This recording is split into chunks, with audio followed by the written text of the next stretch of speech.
আসসালামু আলাইকুম। এখন আমরা দেখব কিভাবে একটা ইউএসএ পেপ্যাল অ্যাকাউন্টে ড্রাইভিং লাইসেন্স সাবমিট দিয়ে আমি এই অ্যাকাউন্টটা টেম্পোরারি লিমিট অ্যাকাউন্টটা ড্রাইভিং লাইসেন্স সাবমিট দিয়ে আমি এই অ্যাকাউন্টে রিস্টোর করি। এটা দেখতেছেন, আমি এখন ড্রাইভিং লাইসেন্স সাবমিট দিলাম সাকসেসফুলি।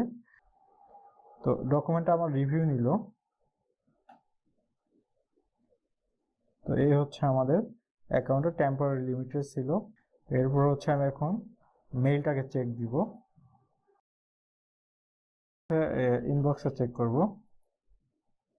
তো এরপর হচ্ছে দেখতেছেন যে হচ্ছে আমার এই যে কিছুক্ষণ আগে যে ডকুমেন্টটা সাবমিট দিলাম এটা হচ্ছে রিভিউ মেইল চলে আসছে এখানে। এটা ক্লিক করব, জাস্ট ওয়েট করতেছি যে হচ্ছে আমার রিস্টোর মেইলটা আসছে কিনা। জাস্ট রিলোড দিলাম, ঠিক আছে, এখনো আসেনি। এই রিভিউ এইটা মেইলটা দেখেন, যখন আমরা ডকুমেন্ট সাবমিট দিলাম দেখাচ্ছে একদিন, হ্যাঁ একদিন আমাদের রিভিউ নেবে। তো এই অ্যাকাউন্টটা আমার একদিন ইনস্ট্যান্ট ভেরিফাই হয়, ঠিক আছে।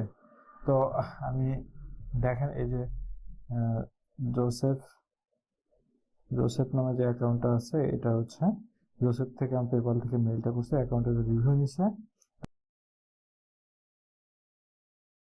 আমি আবার রিফ্রেশ করে দেখলাম যে এই যে আমার জোসেফের যে মেইলটা আসছে, ইওর অ্যাকাউন্ট হ্যাজ বিন রিস্টোরড। তো এই অ্যাকাউন্টটা আমার হচ্ছে ফুললি ভেরিফাইড অ্যাকাউন্ট। এই অ্যাকাউন্ট দিয়ে আমি এখন আনলিমিটেড ডলার করতে পারবো। এখানে দেখতেছেন যে এই যে সেম মেইল এবং পেপালের সেটিংয়ে যারা দেখবেন মেইল সব ঠিক আছে।